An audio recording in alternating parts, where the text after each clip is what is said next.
సరే ఒకసారి మీరు చూడండి, ఇందులో ఫస్ట్ ఎకనామిక్ సర్వే మీద ఫోకస్ చేశారు, తర్వాత కరెంట్ ఇష్యూస్ ఇచ్చారు. మేజర్లీ కరెంట్ ఇష్యూస్ పైన ఫోకస్ చేసేటప్పుడు మనం కన్సిడర్ చేయాల్సినవి ఏమున్నాయి? ఒకటి గవర్నెన్స్ అండ్ పాలసీస్, దానికి సంబంధించిన పేపర్ ఏదైతే ఇస్తామో గవర్నెన్స్ పాలసీస్లో కూడా ఎకనామిక్ సర్వేనే ఎక్కువ ఫోకస్ అవుతుంది. గవర్నెన్స్ ఏరియాలో వచ్చేసరికి మనకి పాలిటీ సెకండ్ పార్ట్లో ఎక్కువగా గవర్నెన్స్ టాపిక్స్ ఉంటాయి. Constitutional and non constitutional bodies, statutory bodies ఉంటాయి కదా, అవి ఉంటాయి. So as per our schedule we are ఇది completing this current affairs part along with economic survey. ఇందులో ఎక్కువగా ఎకానమీ కోర్ కాన్సెప్ట్స్తో ఇంటర్లింక్ అయిన స్టాటిక్ పోర్షన్ ఉంటుంది, ఇంటర్లింక్ అయిన డైనమిక్ పార్ట్ ఉంటుంది ఈ స్టాటిక్తో. అందులో ఎగ్జాంపుల్ ఇక్కడ స్టాటిస్టిక్స్ చూస్తే present marginal cost of funds based lending rate, benchmark rate and repo rates, ఇవన్నీ అంటే వీటికి సంబంధించిన కాన్సెప్ట్స్ తెలుస్తున్నాయి. అవి వాటి థ్రెషోల్డ్ ఎంత ఉంది, వాటి స్టాటిస్టిక్స్ ఏంటి అనేది మనకు చెప్తుంటారు కదా. సో ఇప్పుడు మనం ఒకసారి చూద్దాం. ఫస్ట్ క్వశ్చన్ ఎలాంటిది? ఇది ఇన్ఫ్లేషన్ అండ్ కోర్ కాన్సెప్ట్ ఇది. But this is inspired from where? Economic survey only. ఈ పిక్చర్స్ అన్నీ కూడా ఒరిజినల్ ఎకనామిక్ సర్వే నుంచి మనం తీసిచ్చినవి. సో ఇన్ఫ్లేషన్ అన్నప్పుడు మీకు ఆల్రెడీ మీకు చెప్పాను కొన్ని concepts, basic concepts. First money supply ఎక్కువ ఉందనుకోండి, ఎకానమీలో ఏముంటుంది? జనాలందరి దగ్గర డబ్బులు ఎక్కువ ఉంటాయి కాబట్టి ఇన్ఫ్లేషన్ ఎక్కువ ఉంటుంది. నెక్స్ట్ డిస్పోజబుల్ ఇన్కమ్ ఎక్కువ ఉందనుకోండి, ఇంక్రీజ్ ఇన్ డిస్పోజబుల్ ఇన్కమ్. అంటే ఏంటి డిస్పోజబుల్ ఇన్కమ్ అంటే? నేను ట్యాక్స్లు కట్టేశాను, నాకు గవర్నమెంట్ నుంచి ట్రాన్స్ఫర్ ప్రైసింగ్ అంటే సబ్సిడీస్ రూపంలో కొన్ని డబ్బులు వచ్చాయి, అది కాక నేను సహజంగా సంపాదించుకొని మనీ ఉన్నాయి కదా, ఈ వీటన్నిటి మీద కలిపి నాకు ఇన్కమ్ స్థాయి పెరిగితే డెఫినెట్లీ నా దగ్గర క్యాష్ ఎక్కువ ఉంటుంది. సో ఇన్ఫ్లేషన్ పెరుగుతుంది, డిమాండ్ ఫర్ గూడ్స్ పెరుగుతుంది, నెక్స్ట్ ధరల స్థాయి పెరుగుతుంది. చీప్ మానిటరీ పాలసీ ఉన్నప్పుడు, ఇప్పుడు చీప్ మానిటరీ పాలసీ అంటే ఏం చెప్తుంది actually? It determines supply of currency in the market, that is monetary policy. Monetary policy ఏం డిటర్మైన్ చేస్తుంది? Supply of currency in the money ఎంత సప్లై అవుతుంది మార్కెట్లో అని చెప్పేది మానిటరీ పాలసీ. ఈ ద్రవ్య విధానం అనేది చెప్తుంది. సో ఇప్పుడు మీ దగ్గర ఎక్సెస్ సప్లై ఉందనుకోండి, అదేం జరుగుతుంది? ఇన్ఫ్లేషన్కి దారితీస్తుంది. సో చీప్ మానిటరీ పాలసీ అంటే ఏంటి అర్థం? చీప్ మానిటరీ పాలసీ అంటే మానిటరీ పాలసీ అసలు ఏమాత్రం ప్రభావవంతంగా లేదు. ఓకే, అటువంటి పరిస్థితి ఉంది. మానిటరీ పాలసీ అంత ఇన్ఫ్లేషన్ని కన్సిడర్ చేయట్లేదు అనుకోండి, అటువంటి సిచ్యువేషన్ ఉందనుకోండి, ఏం జరుగుతుంది అప్పుడు? అంటే ధరల విధానం అనేది అస్తవ్యస్తంగా ఉంటుంది, అంటే ఎక్కువ స్థాయిలో పెరగడానికి అవకాశం ఉంది. ఎప్పుడైనా సరే most of the cases monetary policy సక్రమంగా లేకపోతే ధరలు పెరిగే అవకాశం ఎక్కువ ఉంటుంది, అంటే ధరలు పతనమయ్యే స్థాయి కన్నా కూడా ఎక్కువ ఉంటుంది బట్. సో నెక్స్ట్ థింగ్ ఏంటంటే ఫిజికల్ పాలసీ. అంటే దీనికి కొన్ని ఎక్సెప్షన్స్ ఉంటాయి, ఒక ధరల పతనమయ్యే స్థాయికి ఎక్సెప్షన్స్ ఉంటాయి, అది పక్కన పెడదాం. ఫస్ట్ ఇప్పుడు ఫిజికల్ పాలసీ గురించి చూద్దాం. ఫిజికల్ పాలసీ అంటే మీకు ఆల్రెడీ చెప్పాను, ఇది budgetary related issues. Monetary policy ఎవరు చూస్తారు? సెంట్రల్ బ్యాంక్ చూస్తుంది. ఇది ఫిజికల్ పాలసీ గవర్నమెంట్ చూస్తుంది. సో ఫిజికల్ పాలసీలో మేజర్గా వాటిని ఏది తగ్గించడానికి ప్రయత్నం చేస్తారు? 3 to 5% థ్రెషోల్డ్లో ఉండడానికి ట్రై చేస్తారు. ఏది? Physical deficit. ఓకే, మానిటరీ పాలసీలో ఏది ఒక థ్రెషోల్డ్లో ఉండడానికి ట్రై చేస్తారు? మానిటరీ పాలసీలో ఇన్ఫ్లేషన్ 3 to 5%లో ఉండాలి, ఫిజికల్ డెఫిసిట్ 3 to 5%లో ఉండాలి. అది మానిటరీ పాలసీ టార్గెట్ ఉంటుంది, ఇది ఫిజికల్ పాలసీ టార్గెట్ ఉంటుంది, right? So effective physical policy, therefore if physical policy is not prudent, borrowings will be more కదా. సో బారోయింగ్ కాస్ట్ ఇంక్రీజ్ అయిపోతుంది, inflation పెరిగిపోతుంది. Inflation పెరిగితే ఇప్పుడు ఏం జరుగుతుంది? జనాలకి రెపో రేట్ పెంచాల్సి వస్తుంది. రెపో రేట్ పెంచితే ఏమవుతుంది? జనరల్గా రెపో రేట్ పెంచితే ఇంట్రెస్ట్ ఎక్కువ పెరిగి లోన్స్ తక్కువ వస్తాయి ఆర్బీఐ నుంచి. సో లోన్స్ తక్కువ వస్తే ఏమవుతుంది అంటే హై ఇంట్రెస్ట్ రేట్కి లోన్స్ ఉంటాయి. హై ఇంట్రెస్ట్ అంటే రూపాయి వడ్డీకి వచ్చేది ఇప్పుడు 5 రూపాయల వడ్డీకి వస్తుంది అంటే ఎవరైనా లోన్ తీసుకుంటారా? తీసుకోని పరిస్థితి. సో అందువల్ల అటువంటి సిచ్యువేషన్ వస్తుంది. ఓకే, కాస్ట్ పెరిగిపోతుంది, borrowing cost. Next what is driving recent inflation drive చేస్తుంది ఏంటి? ఇప్పుడు రష్యా యుక్రెయిన్ వార్ ఉంది, దీనివల్ల సప్లై డిస్రప్షన్స్ వచ్చాయి. ఇందులో ఆయిల్ విషయంలో ఆయిల్ సప్లై విషయంలో ఇష్యూస్ వచ్చినప్పుడు ఏం జరుగుతుంది? నెక్స్ట్ ఇంపోర్ట్ కాస్ట్ పెరుగుతుంది, దాని రిలేటెడ్ ఇన్ఫ్లేషన్ పెరుగుతుంది, దాని రిలేటెడ్ కాస్ట్ ఆఫ్ బారోయింగ్ పెరుగుతుంది కదా, అండ్ మార్కెట్ బారోయింగ్స్ పెరగాల్సి వస్తుంది, ఫిజికల్ డెఫిసిట్ పెరుగుతుంది. So this is a vicious cycle. Okay, so there are many factors, అంటే ఇంటర్నల్ ఫ్యాక్టర్సే కాదు ఎక్స్టర్నల్ ఫ్యాక్టర్స్ కూడా ఉంటాయి. Next consider the following statements regarding national family health survey. ఇది ఏం జరుగుతుంది? నేషనల్ ఫ్యామిలీ హెల్త్ సర్వేలో ministry of health family welfare ఇది రిలీజ్ చేస్తూ ఉంటుంది. ఇందులో రూరల్ వెల్ఫేర్ ఇండికేటర్స్ ఉంటాయి, అంటే gender, household amenities, women empowerment మీద ఇందులో చెప్పడం జరుగుతుంది. So national family health survey ఇప్పుడు రీసెంట్గా ఫైనాన్షియల్ ఇయర్ 2016-20కి సంబంధించినటువంటి హెల్త్ ఇండికేటర్స్ ఏం చెప్తున్నారంటే family health survey indicators rural welfare ఇండికేటర్స్లో కొంత ఇంప్రూవ్మెంట్ కనిపిస్తుందని చెప్తున్నారు, అంటే రీసెంట్ ఎకనామిక్ సర్వేని బట్టి. సో మనకి ఏదైనా statement rural welfare rural health సెక్టర్లో రూరల్ ఇండికేటర్స్లో వెల్ఫేర్ ఇండికేటర్స్లో రీసెంట్లీ మనం డిక్లైన్ అంటే తగ్గుదలను చూస్తున్నాం అనేటువంటి స్టేట్మెంట్ ఇస్తే మనం ఏం చేయాల్సి వస్తుంది, డెఫినెట్లీ ఎలిమినేట్ చేయాల్సి వస్తుంది. సో దానికి సంబంధించినటువంటి ట్రెండ్స్ స్టాటిస్టిక్స్ కూడా గుర్తుపెట్టుకోకర్లా, కేవలం మనకి ఒక ప్యాటర్న్ అనేది పరిచయం ఉంటే చాలు. 2016-20 మధ్యలో ఈ రూరల్ వెల్ఫేర్ ఇండికేటర్స్ అనేది కొంచెం పాజిటివ్ అవుట్కమ్ కనిపిస్తుందని చెప్తున్నారు. Next, which of the following statements are true?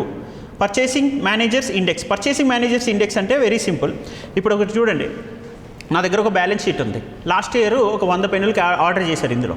ఇప్పుడు ఈ ఇయర్ 90 పెన్నులు ఆర్డర్ చేశారు. అంటే ఆ బుక్లో ఏం తెలుస్తుంది, రికార్డ్ బుక్లో పర్చేస్ చేస్తున్నటువంటి స్థాయి పెరుగుతుందా తగ్గుతుందా అని మనకి తెలుస్తుంది. దీన్ని బట్టి పర్చేసింగ్ మేనేజర్స్ ఇండెక్స్లో మనకి ఏం కనబడుతుంది, పాజిటివ్ అవుట్కమా నెగిటివ్ అవుట్కమా, అంటే డిక్లైన్ అవుతుందా ఇంక్రీజ్ అవుతుందా అనేది తెలుస్తుంది పర్చేసింగ్ మేనేజర్స్ ఇండెక్స్. దీని ఇండెక్స్ని ఏ థ్రెషోల్డ్లో చూస్తారు, 0 to 100 మధ్యలో చూస్తారు. 0 to 100 మధ్యలో అంటే ఇప్పుడు 50 లోపు ఉంది అనుకోండి, దానివల్ల ఏంటి, ప్రొడక్షన్ తక్కువ ఉంది. అంటే ప్రొడక్షన్ అంటే ఇంట్రెస్ట్ తక్కువ ఉంది, పర్చేస్ చేసే ఇంట్రెస్ట్ తక్కువ ఉంది, రికార్డ్స్ తక్కువ ఉన్నాయి, ఓకే, ఆర్డర్స్ తక్కువ ఉన్నాయి. ఆర్డర్స్ తక్కువ ఉన్నాయి కాబట్టి అది బిలో 50 ఉందని అర్థం దాని ఇండికేటర్లో. ఆర్డర్స్ ఎక్కువ ఉంటే ఆ బుక్లో 50+ ఉంటుంది. సో పర్చేసింగ్ మేనేజర్స్ ఇండెక్స్ అనేది థ్రెషోల్డ్ అనేది స్కేల్ అనేది 0 to 100 మధ్యలో ఉంటుంది. 50 లోపు ఉంటే చాలా పర్చేసింగ్ అంటే పాజిటివ్గా లేదు, అంటే పర్చేసింగ్ మెకానిజం అనేది కానీ లేదా రికార్డ్ బుక్స్లో కానీ ఎక్కువ పర్చేస్ అవుతున్నట్టుగా రికార్డ్ అయ్యి లేదు. అదే 50+ ఉంటే ఎక్కువ పర్చేస్ అవుతున్నట్టు రికార్డ్ అయ్యి ఉంటుంది పర్చేసింగ్ మేనేజర్స్ ఇండెక్స్ అనేది. దీనికి 40 కంట్రీస్ దీన్ని జనరల్గా ఫాలో అవుతుంటాయి. 0 to 100 మధ్యలో దీని థ్రెషోల్డ్ ఉంటుంది అనేది పర్చేసింగ్ మేనేజర్స్ ఇండెక్స్ చెప్తున్నారు. Next, 4th question, following statement regarding capital expenditure. మనకి తెలుసు రెవెన్యూ ఎక్స్పెండిచర్, క్యాపిటల్ ఎక్స్పెండిచర్. వీటిలో ఏమేమి వస్తుంటే చెప్పండి ఒకసారి. రెవెన్యూ ఎక్స్పెండిచర్ అంటే రికరింగ్ ఎక్స్పెండిచర్ వస్తుంది. రికరింగ్ ఎక్స్పెండిచర్ అంటే ఇప్పుడు ఈ ఇయర్కి సంబంధించినటువంటి పెన్షన్స్ ఉన్నాయా, ఈ ఇయర్కి సంబంధించినటువంటి శాలరీస్ ఉన్నాయా, ఈ ఇయర్కి సంబంధించినటువంటి బేసిక్ వెల్ఫేర్ స్కీమ్స్ ఉన్నాయా, ఇవన్నీ చూస్తాం. మళ్ళీ effective revenue deficit point of వ్యూలో చూస్తే అది కొంచెం ఈ ఇయర్కి సంబంధించిన ఎక్స్పెండిచర్లోనే లాంగ్ టర్మ్ అసెట్స్ ఏమైనా క్రియేట్ చేస్తున్నాయా, స్టేట్కి ఇచ్చిన గ్రాంట్స్లో ఏమైనా లాంగ్ టర్మ్ అసెట్స్ క్రియేట్ చేస్తున్నాయని ఉండొచ్చు. Still it is coming under revenue expenditure only. So revenue expenditure అందరూ. బట్ క్యాపిటల్ ఎక్స్పెండిచర్ అంటే ఏం చేయాల్సి వస్తుంది, క్యాపిటల్లో మీ దగ్గర మీకు పెద్ద కొత్త పబ్లిక్ సెక్టర్ అండర్టేకింగ్ క్రియేట్ అయిందా, క్యాపిటల్ ఎక్స్పెండిచర్ అనేది ఇంకా ఇన్వెస్ట్మెంట్కి లాంగ్ టర్మ్ ఇన్వెస్ట్మెంట్కి అది ఎక్స్పాన్షన్కి హెల్ప్ అవుతుందా, సో మార్కెట్ ఎక్స్పాన్షన్కి హెల్ప్ అవుతుంది అన్నప్పుడు చూస్తాం. ఇందులో ఫస్ట్ 2 స్టేట్మెంట్స్ చూడండి. Capital expenditure in long term investment, it includes purchase of property, computers, furniture, software. It is long term in nature. Any machinery which you have invested, which can work for longer term, okay, and also it can yield certain outcome out of it. That is called long term investment. And second, capital expenditure, that is part of capital expenditure. Capital expenditure of the central government increased by 63.4% in the first 63 అంటే ఇది huge increase actually. It is very good, positive it seems. So capital expenditure ఎక్కువ ఉందంటేనే employment generation ఎక్కువ ఉందని అర్థం, GDP contribution ఎక్కువ జరగబోతుందని అర్థం, and exports పెరగబోతున్నాయని అర్థం capital expenditure అంటే.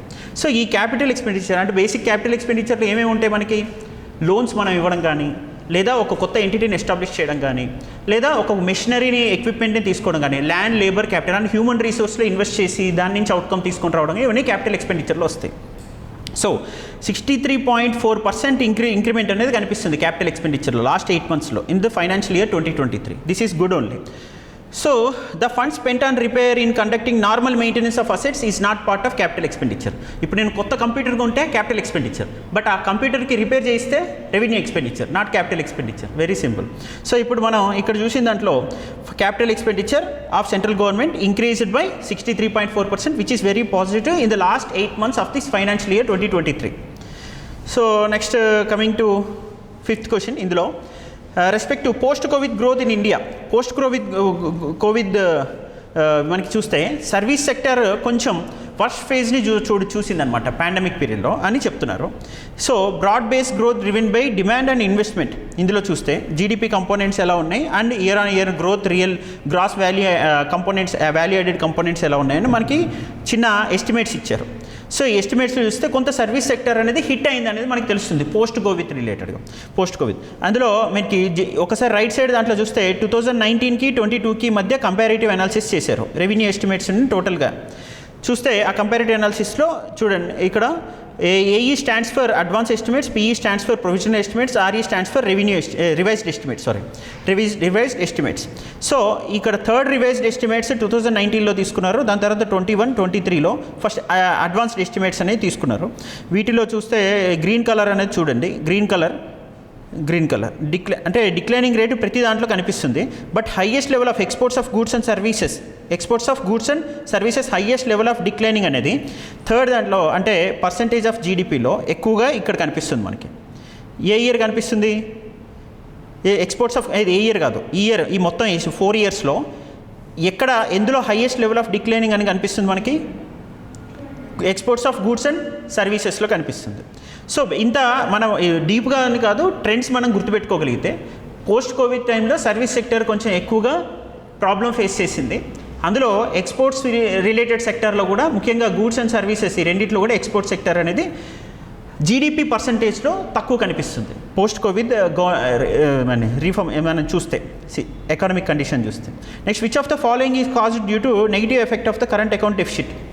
కరెంట్ అకౌంట్ డెఫిసిట్ అంటే ఏమొస్తుంది? బేసిక్గా బ్యాలెన్స్ ఆఫ్ పేమెంట్స్ అని ఉంది కదా, అందులో ట్రేడ్ బ్యాలెన్స్ ఉంది. ట్రేడ్ బ్యాలెన్స్ అంటే బ్యాలెన్స్ ఆఫ్ పేమెంట్లో ఏమేమి వస్తాయి? BOP, బ్యాలెన్స్ ఆఫ్ పేమెంట్, చెల్లింపుల సెషన్లో ఏమొస్తాయి? Current and finally capital. Current అని చూస్తే మనకి basic only goods exported and also imported and also services, invisible services అని, ఇన్విజిబుల్ గూడ్స్ అంటాం. ఇందులో మీకు ఈ ఇయర్కి సంబంధించినటువంటి ఎక్స్పోర్ట్స్ ఏంటి, ఈ ఇయర్కి సంబంధించినటువంటి ఇంపోర్ట్స్ ఏంటి, ఈ రెండిట్లో డెఫిసిట్ ఉంటే అదేంటంటే ట్రేడ్ డెఫిసిట్ అంటాం. ఓకే, BOP డెఫిసిట్ కాదు. అదే క్యాపిటల్ అకౌంట్లో కూడా టోటల్గా డెఫిసిట్ వస్తే అప్పుడు ఏమవుతుంది? మనకి బ్యాలెన్స్ ఆఫ్ పేమెంట్స్లో డెఫిసిట్ ఉన్నట్టు అర్థం. కానీ మనకు ఆ డెఫిసిట్ కనిపించట్లేదు. ఎందుకని? ఇండియాకి FDIs ఎక్కువగా ఉంటాయి, ఫారెన్ డైరెక్ట్ ఇన్వెస్ట్మెంట్స్. ఇప్పటికీ ఇండియాలో actually foreign direct investment potential అనేది రీచ్ అవ్వట్లేదు. రీచ్ అవ్వగలిగితే ఇట్ ఈస్ ఎక్స్ట్రాడినరీ. ఎందుకంటే ease of doing business issues ఉన్నాయి, ట్రాన్స్పోర్టేషన్ ఇష్యూస్ ఉన్నాయి, లాజిస్టిక్స్ సపోర్ట్ సిస్టమ్ ఒకటి ఉంది, అండ్ పాలసీ కన్సిస్టెన్సీ ఇష్యూస్ ఉన్నాయి. గవర్నమెంట్ నుంచి పాలసీ కన్సిస్టెన్సీ ఉండట్లేదు. కొన్ని నిజం చెప్పాలంటే పాలసీ కన్సిస్టెన్సీ కాదు. ఇప్పుడు ఏపీలో ఎంతమంది ఏపీ ఉన్నారు నాకు ఐడియా లేదు, కానీ ఏపీలో ఇన్వెస్ట్మెంట్స్ ఇక్కడ TSA రాస్తున్నాం, ఏపీలో ఇన్వెస్ట్మెంట్స్ చాలా తక్కువ ఉండే పరిస్థితి కనిపిస్తుంది. FDIs రీజన్ ఏంటి? పాలసీ కన్సిస్టెన్సీ ఒకటి లేదు, అండ్ ఎక్స్ట్రీమ్ రెవెన్యూ డెఫిసిట్ ఉంది, అండ్ ఇన్ఫ్రాస్ట్రక్చర్ సపోర్ట్ సిస్టమ్ లేదు, అండ్ రోడ్ ట్రాన్స్పోర్టేషన్ కమ్యూనికేషన్ చాలా డిస్టర్బ్ అయింది. అంటే కమ్యూనికేషన్ కాదు, కమ్యూనికేషన్ బై డిఫాల్ట్ ప్రైవేట్ సెక్టర్లో ఉంది కాబట్టి ప్రాబ్లం లేదు, బట్ రోడ్ ట్రాన్స్పోర్ట్ అనేది చాలా ప్యాథటిక్ సిచ్యువేషన్లో ఉంది. అండ్ థర్డ్, పాలసీ కన్సిస్టెన్సీలో కూడా ఇప్పుడు ఎక్కువ ఇన్వెస్ట్మెంట్స్ కాస్త కూస్త వస్తే ఇది ఈ వైజాగ్లో కానీ ఈ గుంటూరు, విజయవాడ ప్రాంతాల్లోనే రావడానికి అవకాశం ఉండొచ్చు, కానీ రాయలసీమ ప్రాంతాల్లో రావడానికి తక్కువ ఉంది. ఎందుకని? అక్కడ వాటర్ స్కేర్సిటీ వల్లనే కాదు, అక్కడ ఉన్నటువంటి లోకల్ పొలిటికల్ కండిషన్స్ వల్ల రావడం కష్టంగా ఉంది యాక్చువల్లీ. సో అందుకే అక్కడ వలసలు ఎక్కువగా ఉంటున్నాయి. సో ఇప్పుడు మీరు నెగిటివ్ అంటే ఇక్కడ ఇంకోటి గమనించండి ఏంటంటే, ట్రాన్స్పోర్టేషన్ అంటే షిప్పింగ్ ఇండస్ట్రీస్ ఉన్నాయి. ఆ షిప్పింగ్ ఇండస్ట్రీస్లో ఇన్వెస్ట్మెంట్ ఎక్కువ తీసుకొని రావచ్చు, బట్ షిప్పింగ్ ఇండస్ట్రీస్ కూడా దానికి కావాల్సినటువంటి ఇన్సెంటివైజేషన్ అనేది చేయగలిగే బడ్జెటరీ సపోర్ట్ మెకానిజం అనేది గవర్నమెంట్ దగ్గర లేదు. సో దీనివల్ల అక్కడ ఉన్నటువంటి కరెంట్ అకౌంట్ అంటే రెవెన్యూ క్యాపిటల్ డెఫిసిట్ అనేది ఎక్కువగా ఉంది మిగతా వాటితో పోలిస్తే. But highly happening place now in the country is one of the places is after Bengaluru, this is Hyderabad. అదే హైదరాబాద్లో రియల్ ఎస్టేట్ సెక్టర్ చాలా బాగుంది. అక్కడ రియల్ ఎస్టేట్ లేదు, ఎందుకంటే అక్కడ దేని మీద ఇన్వెస్ట్ చేయడానికి లేదు, కన్స్ట్రక్షన్ మీద ఇన్వెస్ట్ చేయడానికి లేదు, ఎందుకంటే ఎవరు కొనేవాళ్ళు లేరు. దానివల్ల ఏమైంది? భవన నిర్మాణ కార్మికులకి ఉపాధి అవకాశాలు అక్కడ తగ్గిపోయాయి. అందుకని అక్కడి నుంచి ఇక్కడికి వలసలు వచ్చి ఇక్కడ పనిచేయాల్సిన పరిస్థితి ఉంది. ఇక్కడ రియల్ ఎస్టేట్ సెక్టర్ చాలా హ్యాపెనింగ్గా ఉంది, చుట్టూ రియల్ ఎస్టేట్ అండ్ మొత్తం ఎంటైర్ స్టేట్లో గమనిస్తే. దానివల్ల ఇక్కడ ఎక్కువగా కన్స్ట్రక్షన్ నిర్మాణ రంగానికి సంబంధించినటువంటి ఇన్వెస్ట్మెంట్స్ పెరుగుతున్నాయి. ఎంప్లాయ్మెంట్ విషయంలో ప్రాబ్లం లేదు. ఇది అంటే సెకండ్ ప్లేస్ ఇండియా మొత్తంలో చూడగలిగితే. మళ్ళీ గుజరాత్ ఉంది, నెక్స్ట్ బెంగళూరు ఉన్నాయి, దాని తర్వాత ఈ ప్లేస్ కనిపిస్తుంది. Next, highly happening. ఎవరికైనా ఇంట్రెస్ట్ ఉంటే చేసుకో. Which of the following are steps taken to improve potential GDP? This is application oriented learning actually. I'm telling you why you are going to become a bureaucrat now. So మీకు ఈ macro economic understanding అనేది ఉండాలి. ఎందుకని ఒక ప్రాంతంలో investments తక్కువ ఉన్నాయి, ఎక్కువ ఉన్నాయి, ఒక ప్రాంతంలో పాలసీ కన్సిస్టెన్సీ ఇష్యూస్ ఉన్నాయి, ట్రాన్స్పోర్టేషన్ ఇష్యూస్ ఉన్నాయి, వీటన్నిటి వల్ల ఉంటాయి, చాలా ఉంటాయి. So this is the major thing that you have to suggest to your next political boss. Next, which of the following are steps taken to improve potential GDP? Potential GDP అంటే ఏంటి? ఇప్పుడు ఇతని సామర్థ్యం 100 రూపీస్ సంపాదించగలడు అనుకోండి ఒకటే, ఇతని సామర్థ్యం 200 rupees సంపాదించగలడు అనుకోండి. So that is called potential of A person అన్నట్టు. సేమ్ అదే ఒక కంట్రీకి అప్లై చేయండి. ఇట్ ఈస్ పొటెన్షియల్ జీడిపి అంటే ఏంటి? The potential countries capacity to produce number of goods and services within its territory, right? అది మనం చూడగలిగితే. సో పొటెన్షియల్, ఇప్పుడు మనం చూస్తే పొటెన్షియల్ జీడిపిలో ఏమేమి వస్తాయి? Potential infrastructure investment, next these are steps taken to improve potential GDP. మన జీడిపి ఇంప్రూవ్మెంట్కి తీసుకోవాల్సినటువంటివి, ఇంకా ఎక్కువ గూడ్స్ అండ్ సర్వీసెస్ ప్రొడ్యూస్ చేయడానికి ఏ అంశాలు ఎక్కువ కీలకమైనవి అని చూస్తే ఇన్ఫ్రాస్ట్రక్చర్ ఎక్స్పెండిచర్ ఇన్వెస్ట్మెంట్ ఎక్కడ చేయాలి? ఎక్కువ ఇన్ఫ్రాస్ట్రక్చర్ మీద. ఇప్పుడే నేను డిస్కస్ చేశాను, ఇప్పుడే ఇన్ఫ్రాస్ట్రక్చర్ ఇష్యూస్ ఉన్నాయి, బాటిల్ నెక్స్ ఉన్నాయి, దానివల్ల అది అవ్వట్లేదు. బడ్జెటరీ అలొకేషన్ ఇష్యూస్ ఉన్నాయి. Next digital public goods and trust based governance అంటేనే అర్థమైపోయింది. Next, so irrespective of change of government in the democracy the policy will be reliable and consistent enough for a investor to invest. For example, ఒక స్టేట్లో ఒక capital city అనుకున్న తర్వాత next ఇంకో capital city లేదు, ఈ క్యాపిటల్ సిటీ కాదు, లేదు ఇది కాదు ఇది అనే పరిస్థితి వచ్చింది అనుకోండి. What will happen? Investors will never come. Investor will suffer inevitably. Why should they suffer unnecessarily?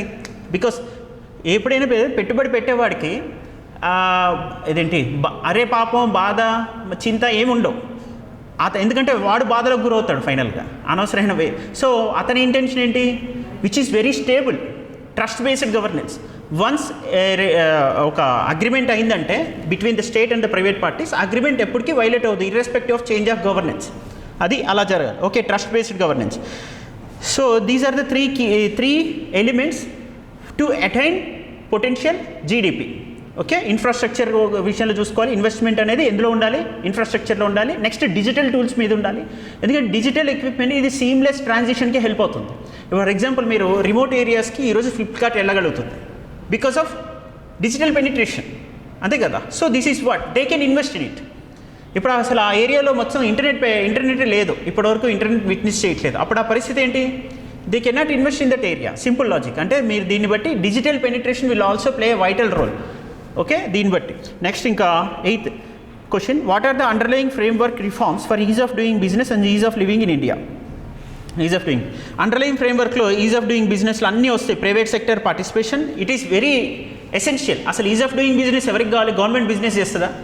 దానికి పోనీ గవర్నమెంట్ బిజినెస్ చేసిన ఈజ్ ఆఫ్ డూయింగ్ బిజినెస్ గవర్నమెంట్కి అవసరమా? గవర్నమెంట్ కావాలనుకుంటే పబ్లిక్ సెక్టర్ అండర్టేకింగ్ రోడ్ వేసుకోవాలంటే వేసుకోలేదా? ఆ ప్రైవేట్ సెక్టర్ రోడ్ అక్కడ ఇండస్ట్రీ పెడితే రోడ్డు కావాలనే పరిస్థితి ఎవరికి ఉంటుంది? ప్రైవేట్ సెక్టర్కి ఉంటుంది. సో దీన్ని బట్టి ease of doing business necessity ఎవరికి ఉంటుంది? ప్రైవేట్ సెక్టర్కి ఉంటుంది. So more number participation is expected from private sector only. That is why we are bringing ease of doing business. So private sector participation is crucial in the ease of doing business. And second, creating public goods and trust based governance and agriculture productivity. These are the underlying things. ఇవన్నీ is of doing బిజినెస్లో part. And efficient resource allocation, this is also very important is of doing business సంబంధించి. ఇది economic సర్వేలో pick ఇది మీకు. Next, what are the objectives of insolvency and bankruptcy code? మీకు already ఇంతకుముందు ఎకానమీలోని చెప్పాను నేను. ఇన్సాల్వెన్సీ అండ్ బ్యాంక్రప్సీ కోడ్ 2016లో వచ్చింది. IBC and national companies law appellate tribunal ఉంది. కంపెనీ అపిలేట్ రా ట్రిబ్యునల్కి వెళ్ళి అక్కడ ఇన్సాల్వెంట్ ప్రొఫెషనల్స్ ఉంటారు, డిస్కస్ చేసుకుంటారు. ఇది ఇన్సాల్వెంట్ అయింది, బ్యాంక్రప్ట్ అవ్వకుండా చూసుకోవడానికి ట్రై చేస్తారు. అయినా బ్యాంక్రప్ట్ అయితే దాని నుంచి తిరిగి డబ్బులు ఎలా రాబట్టాలని ఈ కంపెనీస్ లా అపిలేట్ ట్రిబ్యునల్ చూసుకుంటుంది. బట్ డెప్ట్ రీస్ట్రక్చరింగ్ ట్రిబ్యునల్ ఉంది. అది దేని కింద ఉంది? దీని కింద లేదు. దేని కింద ఉంది? డెప్ట్ రీస్ట్రక్చరింగ్ ట్రిబ్యునల్ దేని కింద ఉంది? SARFAESI act 2002. సి, ఏదైనా కంపెనీ దివాలా తీసింది, దానికి సంబంధించినటువంటి కేసు ఎక్కడ ఫైల్ అవ్వాలి? ఒకటి కంపెనీస్ లా అపిలేట్ ట్రిబ్యునల్లో ఫైల్ అవుతుంది. అది దేని కింద ఫైల్ అవ్వాలి? ఐబీసీ కింద, ఇన్సాల్వెన్సీ అండ్ బ్యాంక్రప్సీ కోడ్ 2016 కింద. ఒకవేళ ఆ కంపెనీ ఇప్పుడు రీసెంట్గా వచ్చింది ఈ ఐబీసీ కోడ్, ఒకవేళ ఆ కంపెనీ ఇంతకుముందు దివాలా తీసి దానికి సంబంధించిన డిస్ప్యూట్ని రిజాల్వ్ చేసుకోవాల్సిన పరిస్థితి ఉంటే అది దేన్ని ఆశ్రయించేది? సర్ఫేసీ యాక్ట్ కింద డెప్ట్ రీస్ట్రక్చరింగ్ ట్రిబ్యునల్ దగ్గరికి వెళ్ళేది. ఓకేనా?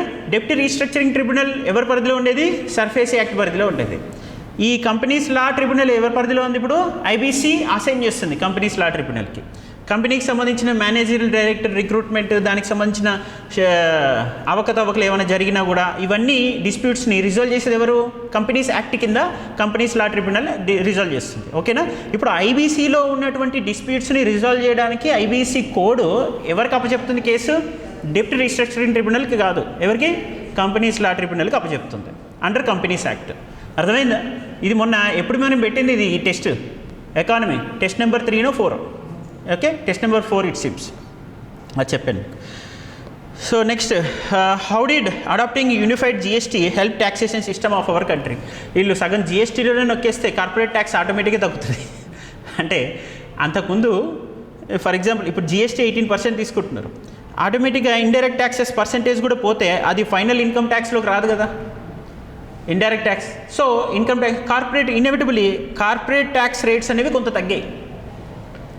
ఓకే, ఇప్పుడు ఒక వ్యక్తి ఉన్నాడు, 100 రూపాయలు సంపాదించేవాడు, అంతకుముందు 5% లోపే ఇండైరెక్ట్ ట్యాక్సెస్ కట్టేవాడు, 95% ఆదాయం కనిపించేది. ఓకే, ఆ 95% కూడా తగ్గించుకుంటూ వచ్చినా ఒక 80% ఏదో చూపించుకునేవాడు అనుకుందాం. ఇప్పుడు ఏం జరుగుతుంది, 18% జిఎస్టీ ఒక లగ్జరీస్ గూడ్స్ పైన 18% జిఎస్టీ కట్టేస్తున్నాడు. కట్టేసే పరిస్థితి ఏమవుతుంది, ఇప్పుడు ఆటోమేటిక్గా ఇన్ఎవిటబుల్లీ దాని క్యాస్కేడింగ్ ఎఫెక్ట్ డైరెక్ట్ ట్యాక్స్ మీద పడుతుంది. కాబట్టి కార్పొరేట్ ట్యాక్స్ కొంత రెడ్యూస్ అయిన పరిస్థితి కనిపిస్తుంది జిఎస్టీ వల్ల. ఓకే, ఇది లాజికల్గా అసెస్ చేసుకోవాల్సింది. యూనిఫైడ్ జిఎస్టీ ఇంప్లిమెంట్ చేయడం వల్ల ఏ హెల్ప్ జరిగిందంటే ఇట్ రెడ్యూస్డ్ కార్పొరేట్ ట్యాక్స్ అని చెప్తున్నారు. ఓకే, మరి ఇడిదిప్పి అదే చెప్తున్నారు. ఇప్పుడు స్ట్రాటజిక్ డెప్ట్ రీస్ట్రక్చరింగ్ అని ఒకటి తీసుకొచ్చారు. అంటే ఏంటి, బ్యాంక్స్ బ్యాలెన్స్ షీట్లో ఏం చేయాల్సి వస్తుంది, బ్యాంక్స్ బ్యాలెన్స్ షీట్లో ఎప్పుడు కూడా ఇదిగో ఇది లైబిలిటీ ఇది మన అంటే పెరిగిపోతుంది, లైబిలిటీ పెరిగిపోతుంది అంటే నీకు ఫ్యూచర్లో రిస్క్ వెయిటెడ్ అసెట్ 100% ఉంది, దాని నుంచి నీకేమీ అసెట్ డబ్బులు రావు, అది అమ్మినా రాదు, అది బ్యాంక్ రేట్ అయిపోయింది అనే కండిషన్కి వచ్చింది. అప్పుడు ఏం చేయాల్సి వస్తుంది, బ్యాంక్ బ్యాలెన్స్ షీట్ నెగిటివ్గా చూపిస్తుంది. కాబట్టి బ్యాంక్ ఫ్యూచర్ పొటెన్షియల్కి, లోన్ అవైలబిలిటీకి కష్టం అవుతుంది. అండ్ కాబట్టి నేనేం చేస్తాను, స్ట్రాటజిక్ డెప్ట్ రీస్ట్రక్చరింగ్, ఇది ఎప్పుడో భవిష్యత్తులో ఏదో ఒక రోజుకి రావచ్చు, రాకపోవచ్చు, అది తీసేసేయండి ఫస్ట్. ఇప్పుడు టోటల్గా బ్యాంక్ టర్న్ ఓవర్ చూసుకుందాం. అంటే అప్పుడు బ్యాంక్కి 100% రిస్క్ వెయిటెడ్ అసెట్స్ సంఖ్య తగ్గిపోయింది. కాబట్టి బ్యాంక్ ఫైనాన్షియల్ కండిషన్ మెరుగుపడుతుంది. బ్యాలెన్స్ షీట్లో నుంచి రిస్క్ వెయిటెడ్ అసెట్స్ 100% ఉండి అండ్ అవి కూడా బ్యాంక్రప్ట్ అయ్యే స్టేజ్లో ఉన్న వాటిని పక్కకు తీసేసి అలా స్ట్రాటజికల్లీ దీన్ని ఏమని చూపిస్తున్నారు, బ్యాంక్ పాజిటివ్ కండిషన్లో ఉంది, ఇక అవి మేము బ్యాంక్ మర్చిపోయింది అనేటట్టుగా చూపించి స్ట్రాటజిక్ డెప్ట్ రీస్ట్రక్చరింగ్ అనేటట్టుగా అంటున్నారు. ఇందులో ఏంటి ఇంటెన్షన్ అంటే ఇక కంప్లీట్గా వాళ్ళ నుంచి ఒక రూపాయి కూడా రాదు, బ్యాంకులు మర్చిపోయినాయి, 1000 కోట్ల రూపాయలు బ్యాంకులు వాళ్ళకి వదిలేసినాయి అనేటట్టుగా అర్థమైందా? దాన్ని ఏ టర్మ్స్ వాడుతుంటారు కొత్తగా, ఇగో ఇలా ఇది తీసుకొని రావడం వల్ల అది తగ్గింది, అది బెనిఫిట్ అయింది.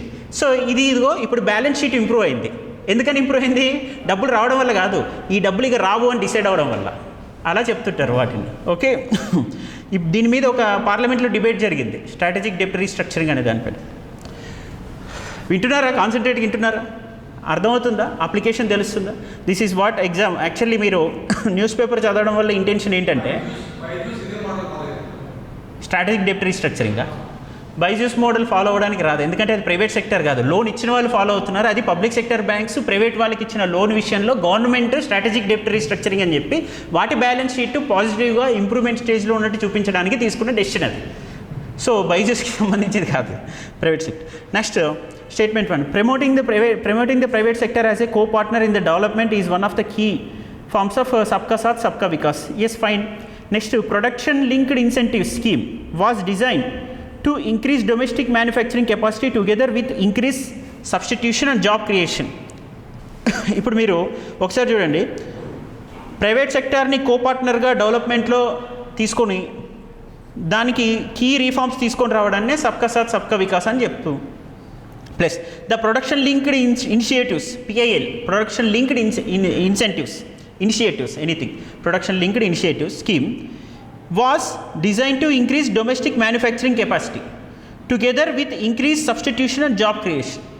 ఇప్పుడు అసెర్షన్ అదే లేదా statement 1 and statement 2 both are mutually interlinked. అంటే ఏంటి, ప్రైవేట్ సెక్టర్ నువ్వు తీసుకో, దానికి కావాల్సిన సపోర్ట్ సిస్టమ్ తీసుకో, కీ రిఫార్మ్స్ తీసుకో, దానివల్ల సబ్కా సాత్ సబ్కా వికాస్ ఉంటుందని చెప్పారు. ఈ ప్రైవేట్ సెక్టర్ వచ్చిన తర్వాత మరి దీన్ని ఎలా తీసుకుని, ఏమి ఇనిషియేటివ్స్ తీసుకుంటున్నావు, దానికోసం నువ్వు ప్రొడక్షన్ లింక్డ్ ఇనిషియేటివ్స్ తీసుకుంటున్నావు. సపోజ్ దీనికి ప్రొడక్షన్ కెపాసిటీ 10 crore, దాని ప్రొడక్షన్ కెపాసిటీ 20 crore, దాని production capacity 30 crore. Based on that you are providing them certain loan or some kind of incentivisation. అంటే ఎక్స్ట్రా ఏదైనా ల్యాండ్ తక్కువకి ఇవ్వడమో, లేకపోతే ఎంప్లాయ్మెంట్ జనరేషన్ ఈ రేంజ్లో చేయగలుగుతుందంటే దానికి తగ్గట్టుగా కొన్ని ట్యాక్స్ ఎగ్జంప్షన్ ఇవ్వడమో ఇలాంటివి చేస్తారు. సో ప్రొడక్షన్ లింక్డ్ ఇనిషియేటివ్స్ కూడా తీసుకొస్తే that is called key reforms. For whom to participate private sector, okay, in the GDP growth and employment growth. Okay, దాన్ని తీసుకో, అది సబ్కా సాత్ సబ్కా వికాస్. So first statement, second statement is mutually an extension to the first statement and mutually correlated. Right. Next, which of the following digital infrastructures of India led to the greater formalization of Indian economy? So Indian economy ఇవన్నీ మీకు schemes simple. ఈ Shram portal, Umang app, Svanidhi, Udyam portal, goods and service tax network, ఇవన్నీ దేనికి సంబంధించి తీసుకొచ్చినవి? Formalisation of economy. అంటే first ఏదైనా ఎకానమీని డిజిటలైజ్ చేసామంటే ఆ డిజిటలైజేషన్లో జరిగేది ఏంటి? Ease of doing business and seamless transition and grievance redressal వేగంగా జరుగుతాయి లేవా? ఆటోమేటిక్గా జరుగుతాయి. That is called formalisation of economy. అంతకుముందు ఏం చేయాలి? పేపర్లు పట్టుకోవాలి, ఆ పేపర్ని చూపించాలి, ఆఫీసుల చుట్టూ తిరగాలి, ఇవన్నీ ఉండవు. నౌ డైరెక్ట్గా ఒక ఎంప్లాయీ ఒక ఒక ఆర్గనైజేషన్ నుంచి ఇంకో ఆర్గనైజేషన్ షిఫ్ట్ అయ్యాడు. అతనికి అప్పుడు ఏం జరుగుతుంది? పిఎఫ్ కటింగ్స్ ఆన్లైన్లోనే తను ఈ ఆర్గనైజేషన్కి కోడ్ ఉంటుంది, ఆర్గనైజేషన్ కోడ్ టైప్ చేస్తాడు. నెక్స్ట్ ఇంకో ఆర్గనైజేషన్ వచ్చింది, ఈ ఆర్గనైజేషన్కి షిఫ్ట్ అయిపోయాను, నాకు వెంటనే దానికి సంబంధించినటువంటి చేంజింగ్స్ చేసేసేయండి అని ఆన్లైన్లో అప్లై చేసేస్తాం. ఉద్యమ్ పోర్టల్ అనుకోండి, ఈ బీజ్ portal. Next ease of doing business, next Svanidhi, Umang app. Okay, ఇవన్నీ దేనికోసం తీసుకొచ్చినవి? Ease of doing business, formalisation of economy and digitalisation of economy. So for seamless transition and immediate grievance redressal ఎవరికైనా. Next, which of the following reforms helped cleaning up? ఒక్కొక్క దాని గురించి మళ్ళీ ఒకసారి చదువుకోండి మీరు సీరియస్గా. ఓకే, స్వానిధి గురించి, గూడ్స్ అండ్ సర్వీస్, ఎందుకంటే ఒక్కొక్క స్టేట్ ఆప్షన్ పైన మళ్ళీ ఒక క్వశ్చన్ ఫ్రేమ్ చేసే అవకాశం ఉండొచ్చు. నెక్స్ట్, సర్ఫేసీ యాక్ట్ ఇందాక చెప్పాను, ఐబీసీ, ఇన్సాల్వెన్సీ, బ్యాంక్రప్సీ కోడ్, ఇవన్నీ I think I have repeated twice. అంతకుముందు నుంచి మళ్ళీ ఇక్కడికి వచ్చాను. నెక్స్ట్ 14th క్వశ్చన్కి వెళ్దాం, మీరు ఒకసారి వర్క్ చేయండి దానిపైన. Next, consider the following statements about physical responsibility and budgetary management act, FRBM act అనేది. FRBM Act was enacted by Indian government to promote and encourage proper management of public finances by setting targets for reducing the fiscal deficit and outstanding debt. Next, high levels of public debt can lead to crowding of private investment. As a result of the government will have to compete with private sector for funds. Next, the act was supposed to provide RBI with the required flexibility in managing inflation in India. So FRBM Act అనేది మీకు 2008లో వచ్చింది, idea ఉంది కదా. దాని తర్వాత 2009 implement చేస్తూ ఉన్నారు. మధ్యలో కొన్ని ఎగ్జామ్షన్స్ తీసుకున్నారు 2009లో రిసెషన్ వల్ల. 2008లో రావడానికి కాదు, అంతకుముందు నుంచే 2003-4లో దాన్ని ఇంప్లిమెంట్ చేయడానికి ట్రై చేశారు. బట్ 8-9లో దానికి కొన్ని ఎగ్జామ్షన్స్ తెచ్చారు. ఏదేమైనప్పటికీ కూడా దీని మేజర్ ఇంటెన్షన్ ఏంటంటే ఫిజికల్ డెఫిసిట్ని 3 to 5% లోపు కంటైన్ చేయాలి, 3 to 5% లోపు కన్ఫైన్ చేసి పెట్టాలి, ఫస్ట్ పాయింట్. దాని తర్వాత రెవెన్యూ డెఫిసిట్ని నువ్వు 3% కన్నా మించకుండా చూసుకోవాలి, 2%, 2.5%, 3%. తర్వాత ఎన్కేసింగ్ కమిటీ అనేది దీనిలో ఇంకొన్ని రిఫార్మ్స్ తీసుకొని వచ్చింది. ఓకే, అది 2.5% మించకుండా చూసుకుందాం అని చెప్పింది ఎన్కేసింగ్ కమిటీ, ఇది రెవెన్యూ డెఫిసిట్ విషయంలో. సో ఇది physical deficit and revenue deficit targets. Physical deficit target ఇలా ఉండడం అంటే అర్థం ఏంటి? గవర్నమెంట్ మార్కెట్ నుంచి తీసుకునే అప్పుల సంఖ్యని కుదించడం. ఓకే, ఇప్పుడు ఆ మ్యాక్సిమం ఎంత ఉండాలి? ఆ స్టేట్ జీడిపిలో 5% మించకూడదు. ఓకే, మించితే ఏం ఆర్బీఐ పర్మిషన్ ఇవ్వదు అప్పు తీసుకోవడానికి. సో వాళ్ళు వేరే రూపంలో అప్పు తీసుకుంటే దట్ ఈస్ ఏమంటారు, బ్యాంక్రప్ట్ స్టేజ్, అంటే ఫైనాన్షియల్ ప్రూడెన్షియల్ ఫైనాన్షియల్ సిస్టమ్ అనేది అక్కడ ఇంపార్ట్ చేయట్లేదు అని అర్థం. ఇప్పుడు దాదాపు నెక్స్ట్ 2 yearsలో ఒక్క ఏపీ ఆల్మోస్ట్ శ్రీలంకను క్రాస్ అయ్యే కండిషన్లో ఉంది. 10 lakh crore 10 లక్షల కోట్లు అప్పు తీసుకునే పరిస్థితి కనిపిస్తుంది. 10 లక్షల దాని బ్యాలెన్స్ షీట్లో చూస్తే ఉండే కండిషన్ ఉంది. ఆల్మోస్ట్ ఎఫ్డి టార్గెట్స్ దాటిపోయినాయి. ఇంకా రకరకాల బాండ్స్ రూపంలో, కార్పొరేట్ లోన్స్ రూపంలో అండ్ గవర్నమెంట్ ల్యాండ్స్ని మోటగేజ్ చేయడం, తనఖా పెట్టుకోవడం, వీటి రూపంలో లోన్స్ తీసుకునే పరిస్థితికి వచ్చింది. సో ఇది ఇప్పుడు ఈ FRBM యాక్ట్ వైలేషన్ అనేది చాలా పెద్ద ఎత్తున జరుగుతున్నాయి కొన్ని స్టేట్స్లో. అందులో ఇది ఒకటి ఎగ్జాంపుల్గా మనం చెప్పచ్చు. సరే, దీన్ని తీసుకొచ్చిన ఇంటెన్షన్ ఏంటంటే అంతకుముందు ఎలక్షన్స్ వచ్చేయంగానే పాపులిస్ట్ పాలసీస్ ఇంప్లిమెంట్ చేసేవాళ్ళు. ఇష్టం వచ్చినటువంటి డబ్బులు మొబిలైజ్ చేసేసి అప్పుల రూపంలో దాన్ని ఏం చేసేవాళ్ళు, ప్రజలకి పనిచేసి మళ్ళీ ఓట్లు తీసుకునే ప్రయత్నం చేస్తుండేవాళ్ళు. దీన్ని కట్టెలు చేయడానికి అప్పుడున్నటువంటి వాజ్పేయి గవర్నమెంట్ ఏం తీసుకొచ్చింది? FRBM యాక్ట్ తీసుకొచ్చింది. ఒక ఫైనాన్షియల్ లిమిటేషన్ ఉండాలి ఆ స్టేట్ బడ్జెటరీ అలొకేషన్ విషయంలో, ఒక ప్రుడెన్సీ ఉండాలి, అప్పులు ఎంత మేరకు చేయాలి, ఆ అప్పు మళ్ళీ తిరిగి తీర్చడం ఎంత ఉండాలి, క్యాపిటల్ ఎక్స్పెండిచర్ పెంచాలి, రెవెన్యూ ఎక్స్పెండిచర్ తగ్గించాలి. అందుకోసం తీసుకొచ్చిందే FRBM యాక్ట్ అనమాట. ఓకే, సో ఇక్కడ ఒకటి చూడండి, హై లెవెల్ ఆఫ్ పబ్లిక్ డెప్ట్. ఇక్కడ సెకండ్ స్టేట్మెంట్, అదొకటే మీకు కొంత కాన్సెప్ట్ మేబీ కొంచెం టచ్ లేని వాళ్ళకి ఏదో తెలియకపోవచ్చు. ఏంటంటే క్రౌడింగ్ అవుట్ ఎఫెక్ట్ అంటే ఇప్పుడు ఎక్కువగా గవర్నమెంట్ లోన్లు తీసేసుకుంది అనుకోండి, ప్రైవేట్ వాళ్ళకి డబ్బులు అందుబాటులో ఉంటాయా? అప్పులు తీసుకోవడానికి ఉండవు. అది crowding out effect, simple. Okay, అదే next arrange the following in descending order of the centre's capital expenditure more focused on infrastructures.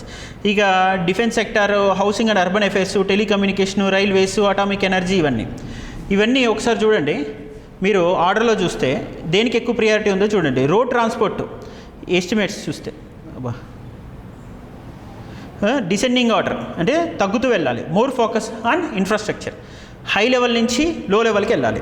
First ఎక్కువ ఏది ఉంది? రైల్వేస్ ఉంది, దాని తర్వాత డిఫెన్స్ ఉంది, తర్వాత telecommunication. Railways, defence, telecommunication and next railways, next housing and urban affairs, finally atomic energy. So ఇది chronological order. Infrastructure government priority ఏంటో దీన్ని బట్టి మనకు అర్థమవుతుంది. గవర్నమెంట్ దేనికి ఎక్కువ ప్రియారిటీ ఇస్తుంది? ఇన్వెస్టర్స్ని ఇక్కడ లాగాలంటే ట్రాన్స్పోర్టేషన్ సీమ్లెస్గా ఉండాలి. ట్రాన్స్పోర్టేషన్ సీమ్లెస్గా ఉండాలంటే ఫోకస్డ్ ఆన్ రైల్వేస్, కనెక్టివిటీ మీద ఎక్కువ ఫోకస్ చేసింది. నెక్స్ట్ ఇప్పుడు గవర్నమెంట్ హైయెస్ట్ ప్రియారిటీ ఏంటి? ఓ పక్క చైనా గెలుపుతుంది, ఇంకో పక్క పాకిస్తాన్ గిల్లుతుంటుంది. కాబట్టి న్యాచురల్గా ఇండియాస్ డిఫెన్స్ సెక్టర్ అనేది స్ట్రాంగ్ ఉండాలి. సో దాన్ని బట్టి మీకు అర్థమవుతుంది కదా ప్రియారిటైజేషన్. ఇంకా నెక్స్ట్ ఏంటిది? Telecommunication. Telecommunication is very very important and vital now enhancing the growth of the any economy. So telecommunication ఇది థర్డ్. సో ఇది చూద్దాం. Next second housing and urban affairs. Okay, livelihood of people, this is very essential. And fifth element is atomic energy. So ఇప్పుడు మనకి ఏం జరుగుతుందంటే భారత్మాల పరియోజన అనేది ఇవన్నీ తెలుసా? గోల్డెన్ ట్రయాంగిల్, డైమండ్ ట్రయాంగిల్, వీటి కింద పెద్ద పెద్దగా హైవేస్ కండక్ట్ చేస్తున్నారు. ఎప్పుడైనా హైవేస్ మీద జర్నీ చేశారు ఈ మధ్యకాలంలో? చేస్తుంటారు కదా. హైవేస్ ఎలా ఉన్నాయి ఇప్పుడు?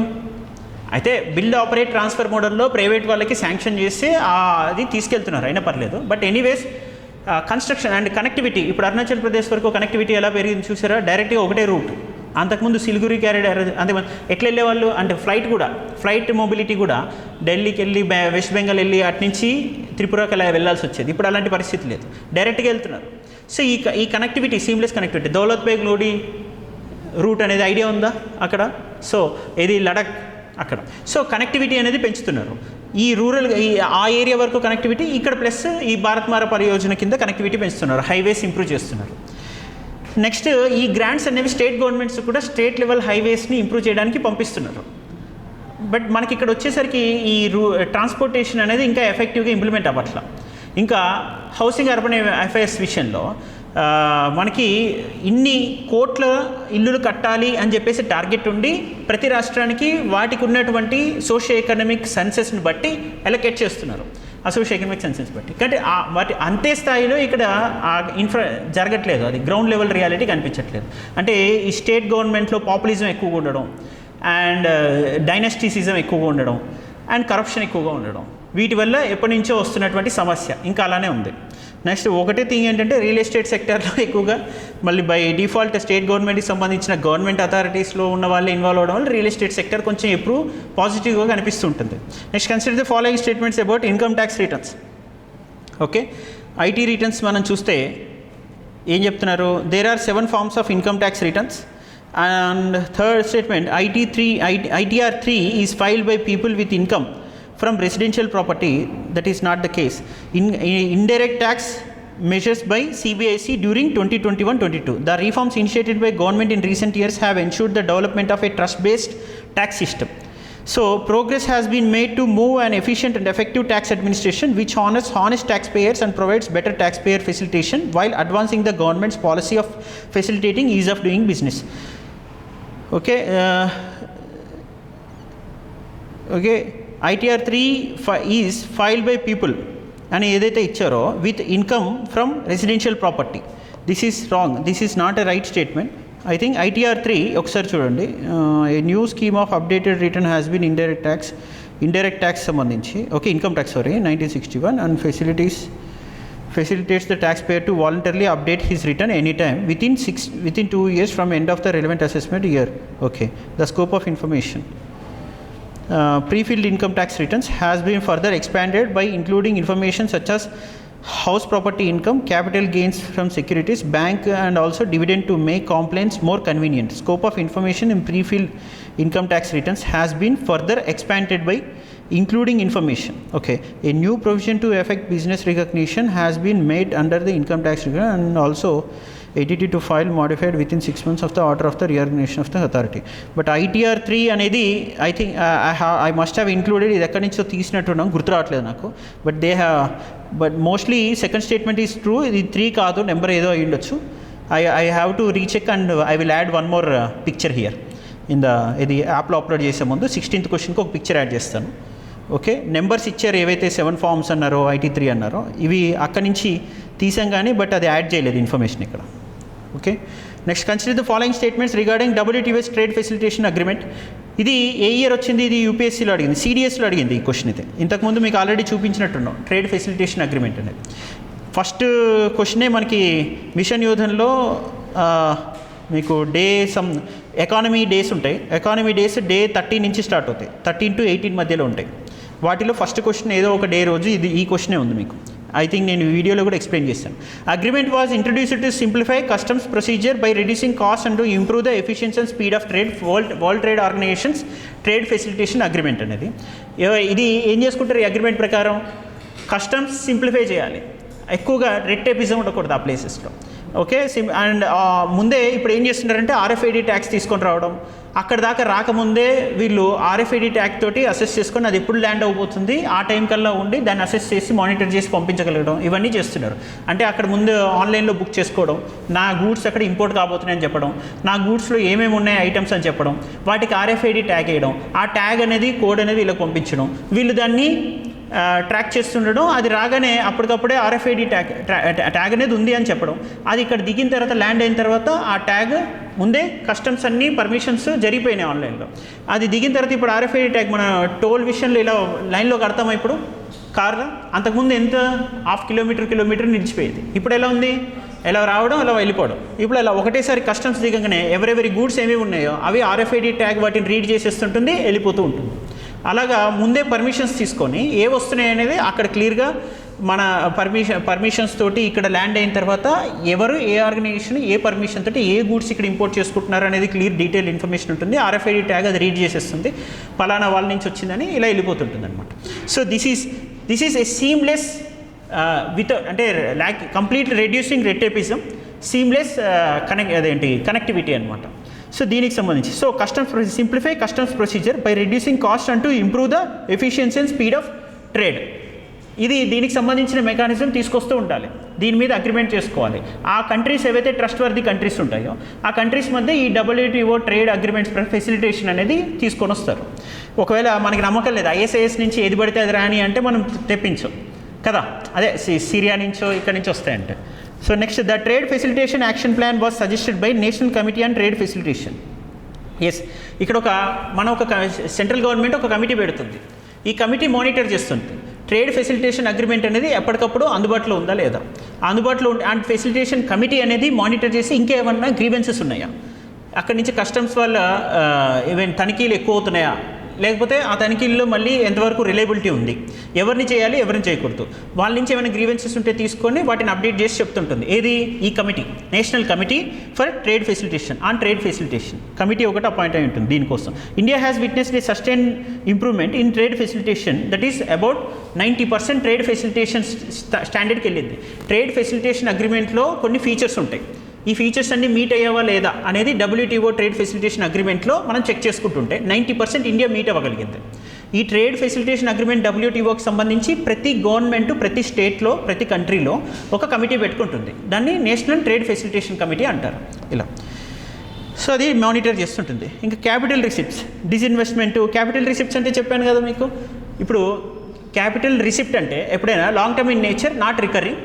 ఓకే, అది ఇప్పుడు మనం ఇంతకుముందు లోన్ ఇచ్చాం వేరే వాళ్ళకి, ఆ లోన్ రికవర్ చేస్తాం, అది ఎందులోకి వస్తుంది? క్యాపిటల్. అది ఇంట్రెస్ట్ తీసుకుంటే రికరింగ్ అవుతుంటుంది. So next loan repayment received, loan repayment received, capital receipt.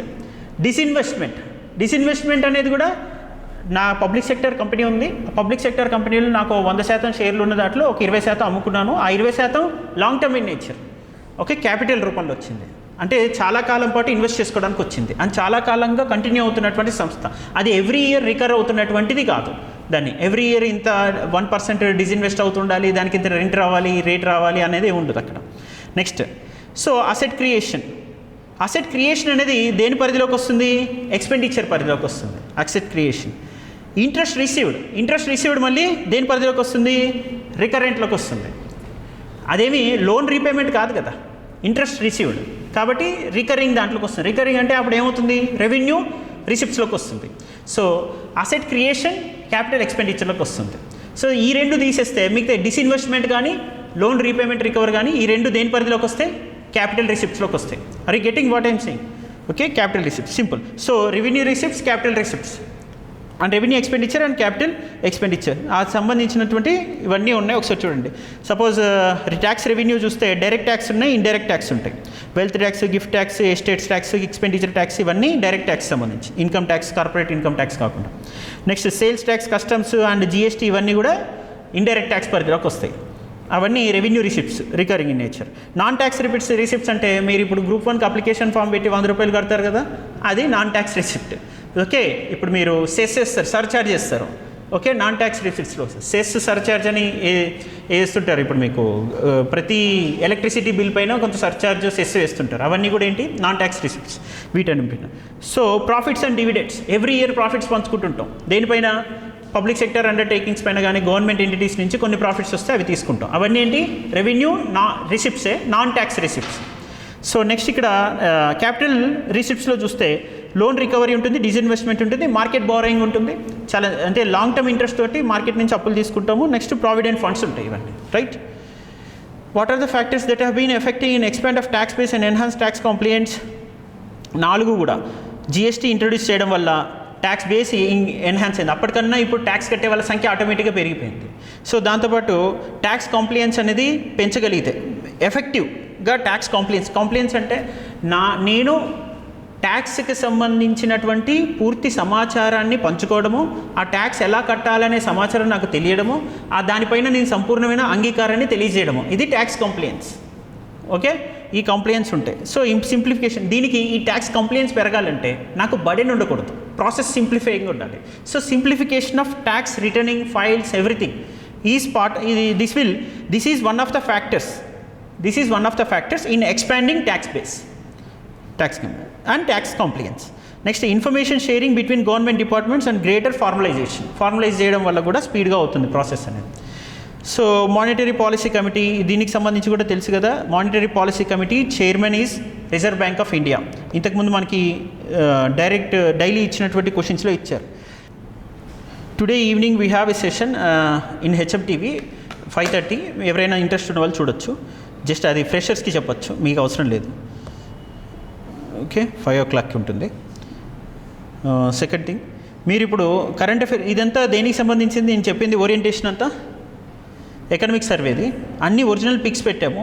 మీకు ఇంకా ఏమైనా కాన్సెప్చువల్ అండర్స్టాండింగ్ కావాలంటే you have to recheck your analytical things. ఒక సోర్స్కి వెళ్ళి మళ్ళీ ఒకసారి చెక్ చేయండి, చెక్ చేసి చదువుతుండండి. ఈ తెలుగు మీడియం వాళ్ళకి ఇది ఎలాగా మా పరిస్థితి అని ఆలోచించకండి, ఎందుకంటే ఇది జస్ట్ వెరీ సింపుల్. ఇది క్వశ్చన్ చదివిన తర్వాత 2 సార్లు క్వశ్చన్ చదివి మళ్ళీ ఆన్సర్లోకి వెళ్ళి చెక్ చేసుకుంటే అర్థమైపోతుంది. మాస్టర్ సైన్సే లేదు. ఐ థింక్ మీరు ఇప్పటివరకు నేను చెప్పిన ఎక్స్ప్లెనేషన్ కాపీ అన్నీ విన్నారు కదా. నేను ఏమేం చెప్పుంటాను? బహుశా హిస్టరీ ఏదో డిస్కస్ చేస్తుంటా, పాలిటీ డిస్కస్ చేస్తుంటా, ఇప్పుడు ఎకానమీ డిస్కస్ చేస్తుంటా, కరెంట్ ఇష్యూస్ డిస్కస్ చేస్తుంటా, నెక్స్ట్ ఎన్విరాన్మెంట్ చెప్పాను. సో వేటిల్లో అయినా సరే ఒక మాస్టర్ డిగ్రీ చేసిన నెసెసిటీ కనిపించిందా? మాస్టర్స్ డిగ్రీ చేయాల్సిన నెసెసిటీ అని అనిపించిందా మీ అబ్జర్వేషన్ బట్టి? కదా. Can anybody clear this exam? Engineering నుంచి వచ్చిన వాళ్ళు మాత్రమే క్లియర్ చేసే పరిస్థితి ఏమైనా ఎక్కడైనా ఉందా? లేదు. మెడిసిన్ నుంచి వచ్చిన వాళ్ళకే ఏదైనా అనుకూలంగా ఉందా ప్యాటర్న్, క్వశ్చన్ కానీ కాన్సెప్ట్స్ కానీ? హ్యూమనిటీస్, ఆర్ట్స్ నుంచి వచ్చిన వాళ్ళకి ఎక్కడైనా కంఫర్ట్గా ఉందా? వాళ్ళకి ఏమైనా ఎక్స్ట్రా అడ్వాంటేజ్ అనిపిస్తుందా? ఎక్కడైనా లేదు కదా. అండ్ నేను ఆర్ట్సా, హ్యూమనిటీసా, లేకపోతే సైన్సెసా? ఫర్ ఎగ్జాంపుల్ ఏ సబ్జెక్ట్ అయినా అందరివైనా చదవగలం కదా. చదవడానికి, అర్థం చేసుకోవడానికి వాళ్ళకున్న బ్యాక్గ్రౌండ్తో సంబంధం లేదు, ఎడ్యుకేషన్తో సంబంధం లేదు, సోషల్ ఎకనామిక్ స్టేటస్తో సంబంధం లేదు, ఈవెన్ డిస్టెన్స్ ఎడ్యుకేషన్ చదివారా అనే సంబంధం లేదు, రెగ్యులర్ ఎడ్యుకేషన్ చేశారా అని సంబంధం లేదు. ఇదంతా ఎలా తెలుస్తుంది మనకి? ఇది చదువుతుంది just only application, 100% application and analysis and conceptual understanding. Concepts అర్థం అవ్వాలి, అప్లై చేసుకోవాలి, అనాలిసిస్ ఉండాలి. ఆ కాన్సెప్ట్స్ని అర్థం చేసుకొని అనలైజ్ చేసి పెట్టుతున్నప్పుడు ఎక్కడ ఒక స్టేట్మెంట్లో మిస్టేక్స్ అవుతుంటాయి, ఆ మిస్టేక్ కూడా అవ్వాలి. ఎందుకంటే మిస్టేక్ అయితేనే మీకు బాగా తెలిసిన అర్థం. అంత అనాలిసిస్ చేసిన తర్వాత మిస్టేక్ అయిందంటే you have lot of understanding అని అర్థం. కొంచెం బాగా తెలిసినోడే కదా కన్ఫ్యూజ్ అవుతాడు కాన్సెప్ట్స్ అప్లై చేసేటప్పుడు. తెలియని వ్యక్తి కన్ఫ్యూజ్ అవ్వరు, అసలు ఏం తెలియదు కాబట్టి. So that is what your learning abilities. ఇది స్కిల్ డెవలప్మెంట్. దీనికి సంబంధించి మీకు అంతా ప్రతి క్వశ్చన్ చదవడం, దానికి సంబంధించిన హోలిస్టిక్ 360 degrees అండర్స్టాండింగ్ ఉండడం, కాన్సెప్ట్ నేర్చుకోవడం, వాటిని డైలీ లైఫ్కి అప్లై చేయడం, న్యూస్ పేపర్లో జరుగుతున్న ఆర్టికల్స్ చూడడం, ఆర్టికల్స్ కూడా ఏంటి రీజన్ తెలియడం.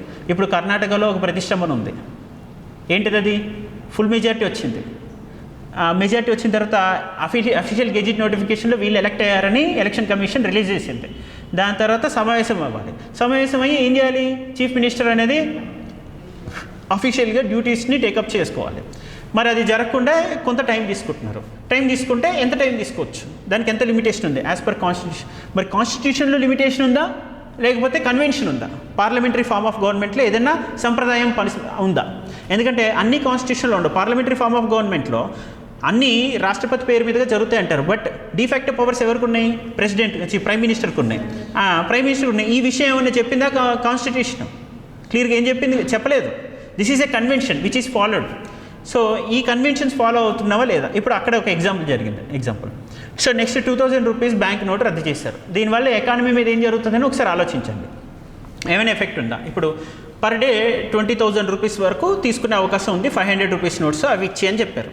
అంటే ఒక మిడిల్ క్లాస్, ఒక యావరేజ్ పర్ క్యాపిటల్ ఇన్కమ్ చూస్తే ఒక మిడిల్ క్లాస్ ఫ్యామిలీకి పర్ మంత్ మొత్తంలో క్యాష్ రూపంలో పే చేసుకోవాల్సిన నెసెసిటీ 40-50,000 మించి లేని కండిషన్ ఉంది. సరే, ఈ హైపోథెటికల్ అనాలిసిస్ పక్కన పెట్టి నార్మల్గానే చూసిన 10%, 100% క్యాష్లో, అంటే క్యాష్ వాల్యూ మొత్తం చూసిన ఒక సపోజ్ ఒక 100 రూపాయలు వేసుకోండి. 100 రూపాయల్లో 10 రూపాయలు విలువ చేసేటువంటి నోట్లు ఏవైతే ఉన్నాయో అవి 10% మాత్రమే 2000 నోట్లు అనుకోండి. 10% వల్ల ఎకానమీ మీద సిగ్నిఫికెంట్ ఇంపాక్ట్ ఉంటుంది. ఎందుకని? డిజిటల్ ట్రాన్సాక్షన్స్ ఉన్నాయి కాబట్టి. సో బేసిక్ అనాలిసిస్ ఉంది మనకి. సో నెక్స్ట్ దీనివల్ల ఇంకోటి ఏం జరుగుతుంది? ఇప్పుడు రియల్ ఎస్టేట్ సెక్టర్లో మనకి ఎక్కువగా క్యాష్ రూపంలో పేమెంట్స్ జరుగుతున్నాయి. సో యాక్చువల్ ₹1,00,00,000 ఉన్న ల్యాండ్ని ఎంత చూపిస్తారు? 20 లక్షలు చూపిస్తారు. సో స్టాంప్ డ్యూటీ ఎంత ఎగ్గొట్టడానికి అవకాశం ఉంటుంది? 80 lakhs మీద తీసేయడానికి అవకాశం ఉంటుంది. అంటే మీరు దీన్ని బట్టి ఏం జరుగుతుంది? ఇప్పుడు మొత్తం డిజిటలైజేషన్ చేస్తే ఏం జరుగుతుంది? 1 CR అనేది ట్రాన్స్ఫర్ చేయడం చాలా కష్టం. ఆ కొనుక్కుంటున్న వ్యక్తి, అమ్ముతున్న వ్యక్తి 10 అకౌంట్ల నుంచి 10 అకౌంట్లలోకి ట్రాన్స్ఫర్ చేసుకోవాల్సిన పరిస్థితి ఉంటుంది. ఆ లాట్ ఆఫ్ కంపల్సన్ ప్రాసెస్ ఉంటుంది. దానివల్ల న్యాచురల్గా ఇన్ఎవిటబుల్గా ఏదైనా ట్రాన్సాక్షన్ జరిగితే దానికి సంబంధించిన పేమెంట్స్ పెంచాల్సి వస్తుంది.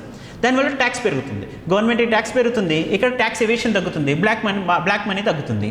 ఎగ్జాక్ట్లీ ఎలక్షన్ టైంలో ఇలా చేయడం వల్ల ఇంకేం జరుగుతుంది? సో ఇవన్నీ మీకు application oriented learning. So tax evasion అనేది తగ్గించాలంటే ఏమేమి మెకానిజమ్స్ ఉండాలి? రౌండ్ ట్రిప్పింగ్ ఉంది, ఎగ్జాంపుల్ ట్రాన్స్ఫర్ ప్రైసింగ్ ఉంది, బేస్ ఎరోషన్, ప్రాఫిట్ షిఫ్టింగ్ అని ఉంది. ఇవన్నీ ఏంటి? రౌండ్ ట్రిప్పింగ్ అంటే ఇప్పుడు మీ దగ్గర ఒక 10,000 కోట్ల టర్న్ ఓవర్ ఉన్న ఒక కంపెనీ చూపించా, ఒక అడ్రస్ పేరు పెట్టా, అక్కడికి వెళ్తే మొత్తం ఎంటీగా ఉంటుంది, ఏముండదు. ఓకే, ఎంటీ ఉంటుంది. బట్ నేను అది టర్న్ ఓవర్ అవుతున్నట్టు చూపిస్తున్నా, ఇంతమంది ఎంప్లాయీస్ ఉన్నారని చూపిస్తా, వాళ్ళ ఆధార్ కార్డులు చూపిస్తా, వాళ్ళ ఓటర్ ఐడీలు చూపిస్తా, వాళ్ళ అన్ని బ్యాంక్ స్టేట్మెంట్స్ చూపిస్తా. ఆ బ్యాంకుకి దాని నుంచి ఎవ్రీ ఇయర్ నేను ఒక 10% to 20% ట్యాక్స్ కడుతున్నట్టు చూపిస్తా అని చూపిస్తా. బట్ ఆ టర్న్ ఓవర్ ఏమీ లేదు, అసలు మనుషులు లేరు, ఎంప్లాయీస్ లేరు, అక్కడ ఏమీ లేదు, సంస్థ కూడా లేదు, ఏం లేదు. బట్ టర్న్ ఓవర్ అంతా షీట్ ప్రకారం ఉంది, ఎకానమీలో అది నోట్ అయింది, అన్నీ జరుగుతున్నాయి. దాని అర్థం ఏంటి? 100 కోట్ల టర్న్ ఓవర్ చూపించా, 20 కోట్లు ట్యాక్స్ కడుతున్నా, మిగతా అన్నీ ఏదో ఎక్స్పెండిచర్ చూపిస్తున్నా. మరి 80 CR ఎటుపోతుంది? ఎటంటే ఎక్కడైనా అదేంటి కరప్షన్ తీసుకొచ్చా, లేదా ఒక కంపెనీలో పెద్ద ప్రాఫిట్ వచ్చింది, నిజంగానే అది ఒరిజినల్గా ఎస్టాబ్లిష్ అయింది, దాని మీద 1000 crore ప్రాఫిట్ వచ్చింది, బట్ నేను అంత చూపించదలుచుకోవట్లా. బట్ ఆ మనీ అంతా నేను ఏం చేయాలి? తీసుకెళ్ళి ఇప్పుడు ఇదిగో ఈ సూట్ కేస్ కంపెనీలో పెట్టాలి, డొల్ల కంపెనీలో పెట్టి తీసుకెళ్ళాలి. సో అర్థమైందా? ఇప్పుడు ఈ డొల్ల కంపెనీలో పెట్టాలంటే ఇప్పుడు ఏం చేయాల్సి వస్తుంది? బ్యాంకుల్లో పెట్టాల్సి వస్తుంది, క్యాష్ ఉంటుంది కాబట్టి. 2000 అది 500 రూపాయల నోట్లు ఎన్ని పెట్టాల్సి వస్తుంది అప్పుడు? ఒకప్పుడు ఇప్పుడు 2000 రూపీస్ నోట్ అంటే ఈ గదంతా నింపారు అనుకోండి, అతనికి కావాల్సిన ఒక 100 కోట్లు ఉంటాయి ఈ గదంతా ఉంటాయి. అది ఇప్పుడు 500 నోట్లు అయితే ఇలాంటివి 4 గదులు నింపాలి. అంటే మెయింటెనెన్స్ కానీ, దాని ట్రాన్స్పోర్టేషన్ కానీ, and cash availability in the economy కానీ తగ్గిపోతుంటుంది, పరిస్థితి ఇబ్బంది అవుతుంది. సో వీటన్నిటి వల్ల ట్యాక్స్ ఎవేషన్ తగ్గిపోతుంది, న్యాచురల్గా ఎఫెక్ట్ చూపిస్తుంది. బట్ ఒకటి గమనించాలి ఏంటంటే, కరప్ట్ అమౌంట్ ఏదైతే ఉంటుందో అది ఇన్ఎవిటబుల్గా మార్కెట్లోకి ఇన్ఫార్మల్గా వస్తుంటుంది. ఓకే, బ్యాలెన్స్ షీట్స్లో రిఫ్లెక్ట్ అవుతుంది. అది ఇన్ఫార్మల్గా ఎకానమీలో సర్క్యులేట్ అవుతుంటుంది. ఇన్ఫార్మల్ ఎకానమీలో సర్క్యులేట్ అవడం వల్ల ఏం జరుగుతుంది, ప్రజల పర్చేసింగ్ పవర్ పెరుగుతుంటుంది, ఇన్ఫ్లేషన్ పెరుగుతుంటుంది, ఎకానమీ కూడా ఇంప్రూవ్మెంట్ కనిపిస్తుంది. ఇప్పుడు ఏం పరిస్థితి వస్తుంది, స్ట్రీట్ వెండర్స్ వీళ్ళందరి చేతికి నెంబర్ ఆఫ్ ఇప్పుడు యాపిల్స్ సేల్ అయ్యే పర్సంటేజ్ తక్కువ, ఎందుకని బ్లాక్ మనీ తగ్గుతుంది. అర్థమైందా? దీనివల్ల ఫార్మల్ ఎకానమీని తీసుకొని రావడం వల్ల కొన్నిసార్లు ఇన్ఫార్మల్ ఎకానమీలో ఉన్న అడ్వాంటేజెస్ గ్రౌండ్ లెవెల్లో ఇన్ఫార్మల్ ఎకానమీ కనిపించే ఇప్పుడు కనిపించట్లా. అయితే మరి దీనివల్ల షార్ట్ టర్మ్ ఇంపాక్ట్ ఉంటుంది, బట్ లాంగ్ టర్మ్ ఇంపాక్ట్ ఉంటుందా? ఉండదు. లాంగ్ టర్మ్ మళ్ళీ దీనివల్ల పాజిటివ్ అవుట్కమ్స్ ఉంటాయి. Till then you we have to suffer. ఇటువంటివి ఉన్నాయి అన్నమాట. So this is called application oriented learning with regard to economy. ఇందులో సరే ఎకానమీ నాకు టఫ్ అనుకున్న వాళ్ళకి ఇప్పుడు ఎకానమీ టఫ్ అనిపిస్తుందా? ఇప్పుడు మనం చదివిన ప్రతి క్వశ్చన్ ఎక్కడివి? ఎకనమిక్ సర్వేలోది. ఎకనమిక్ సర్వేలో చూస్తేనే ఏదో గ్రీక్ అండ్ లాటిన్ బుక్ చదివినట్టు, ఆ గ్రాఫ్స్ చూసినట్టు, ఆ గ్రాఫ్స్ అవన్నీ చూస్తే డౌన్లోడ్ కూడా చేయరు ఎవరు కదా. సోషల్ ఎకనమిక్ అదంతా ఎవరో ఇంటలెక్చువల్స్ చదువుతుంది అనుకుంటున్నారు. ఇంటలెక్చువల్స్ చదివేది కాదు కదా అది. ఇది ఎవరు చదువుతుంది? ఇది సాధారణమైన ప్రతి ఒక్క వ్యక్తి చదువుకోవాల్సినటువంటి అంశాలు అవి. ఓకే, సో మీరు అలా చదవండి, అప్లై చేయండి, ఆటోమేటిక్గా you will get in to it. Okay, all the best, thank you.